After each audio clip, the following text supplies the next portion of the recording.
Hello friends, today we're going to be talking about how to find investors for real estate flipping. Have you ever wondered how to find investors when you're looking to flip real estate? Well, by the end of this video, you will have a comprehensive toolkit for attracting and securing investors who are as committed to your flipping success as you are. It might seem daunting, but stick with me as we simplify this process. How would your real estate business take off if you were able to secure and find investors that were willing to fund your real estate flipping business? Well, we're going to dive into just that by first explaining what the strategy of flipping real estate is. Next, we'll explore multiple avenues to find investors, whether that be from digital platforms or tapping into personal contacts. And finally, explain how your investors benefit as your financial backers. If you're ready, let's go.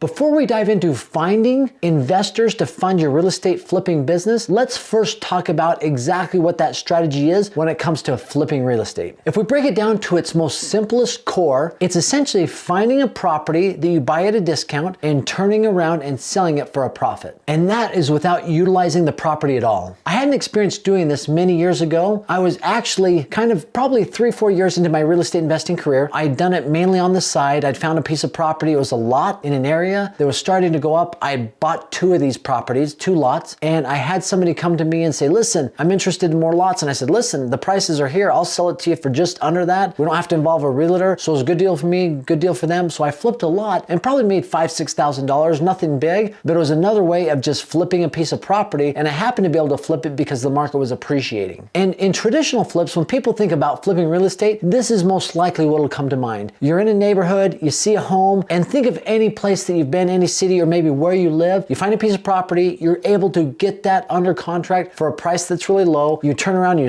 buy that property with the goal to turn around and sell it immediately. The quicker you can flip that property or sell that property, the more money you're going to make, because the longer you hang on to it, you might have a payment to an investor, a payment to a bank, or maybe additional repairs or fix-ups that you need to do in order to get it to the place where you can ultimately sell it. And there's a strategy behind that called fix and flips, where fixing the property is actually part of the strategy. But overall, when people think about flipping real estate, it's buying a piece of property here and selling it at a higher price. Now, probably the most important part of flipping real estate is being able to buy that property, that initial property that you purchased that you're looking to flip at a low price. And there's 2 elements that usually go into that from what I've learned over time. And it's one of 2 things. It's either a distressed seller or a distressed property. Now, when you think of a distressed seller, that is somebody who is in distress. They need to sell that property. Why do they need to sell that property? It could be multiple things. Maybe they need to move quickly, right? Maybe their current job situation has changed. Maybe they're going through a divorce. Maybe they just need to get out of the city that they're in. For whatever reason, they need to move that property pretty quickly. The other thing is a distressed property, right? So you've all been through areas, you've driven through neighborhoods, and you've seen lots of nice properties.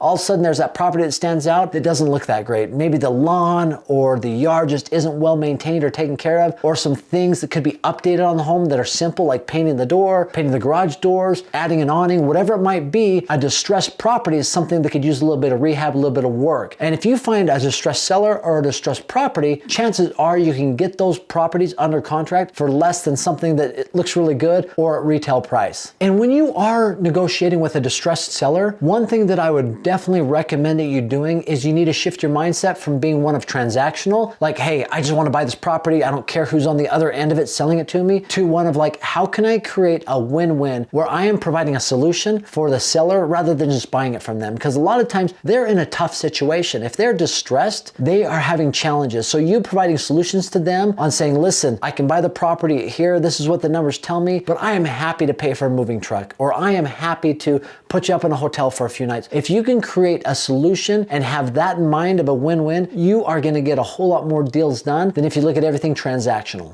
So now that we understand the concept and the idea behind flipping properties and how to find them at a good price, and that being the main element of the strategy of flipping real estate, let's talk about how we find potential investors to fund this flipping strategy. First off, and I tell everybody, chances are the best opportunity to find somebody who's willing to invest into this business with you is typically a personal contact. If somebody knows, likes, and trusts you, the chances of them investing in you is going to be so much higher than somebody who doesn't. You know, and it could be a relative, a family member, it could be a trusted associate, somebody you work with, but somebody who knows your character, they know about you, they know you're not going to be somebody who isn't going to do everything they can to make sure that this is a success. And for most people, that's probably going to be the best option, but it's not the only option. One way that people are doing now is using digital platforms. And probably one of the most beneficial platforms that I've seen out there to help people potentially find investors is actually Facebook and Facebook groups that are specific for real estate. There are Facebook groups that are specific for investors looking to fund real estate deals. And that is the beautiful thing about real estate, right? Real estate is so secure with a contract and it's recorded with a title company that everything is tracked and recorded. It's very hard to scam a real estate deal. Now, is it impossible? Absolutely not. But when it comes to what is a secure investment out there, real estate is one of those that are most secure. And I've even seen this specifically happen on Facebook where somebody says, I have this project I'm working on and I'm looking for investors. And lo and behold, there was multiple people who went on there and said, tell me more. I'd like to learn more details. I'd be interested. Up towards 50, 60, 70 comments about this. Even though you might not know the person, Facebook is a great place to find potential investors for your business. If somebody does want to invest, how does it benefit them as your financial backer? Well, obviously there's got to be some sort of benefit in it for them, and almost 100% of the time, that benefit needs to be a financial benefit. The investor that's coming in and backing you on your flipping business, they're looking to make a good return on their investment.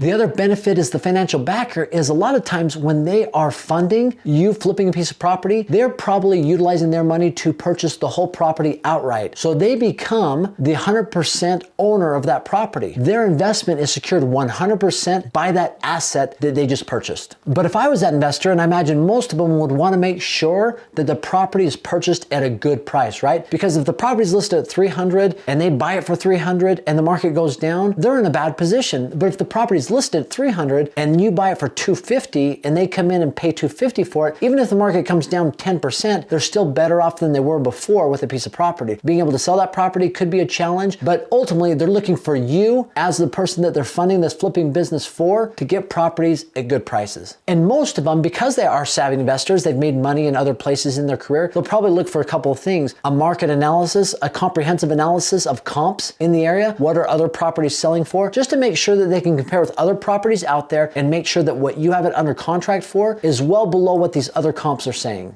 And one other element that is important to think about, they might want you to have a little bit of skin in the game. If a property that was originally at $300,000, you're getting for maybe $230,000, they might want you to come in with $10,000, $15,000, $20,000, just so you have some skin in the game. Because if you have skin in the game, the chances of you performing and being more vested is so much higher than if you just got all the money from an investor and went out to try and make money on flipping the property. But overall, in order to secure a financial backer for a long period of time, to have that person really be in your corner for every single real estate flip that you do, the most important element out of all of this is having success on that first flip with their money. So if they come in, they invest money, they buy this property outright, and you do everything that you said you were going to do, you got comps, you maybe put a little skin in the game, you buy that property, you turn around, you do what you said you're going to do with rehabbing the property or cosmetically making it look nicer, and you turn around and you sell it for a profit and they get all their investment back, plus they make a good return, that is somebody who is probably going to be in your corner for long periods of time because they saw success with one. And so if you want to secure that investor for a long period of time, have success the very first go with their investment, with their money. Now, these are some things that I've seen when it comes to finding investors to fund your real estate flipping business, but I'd be interested in what elements that you feel are very important. So please comment below. Let's have a discussion, engage in a dialogue. And as always, just for stopping by, I've got a free gift for you. It's my short-term rental calculator. You put in the purchase price, you put in all the expenses, the income, and it spits out to you whether it's a good deal or not. And it's just on the link below, aaronsfreetraining.com. Click on that. It's 100% free, no obligation. And once again, thanks for stopping by. Have an amazing day.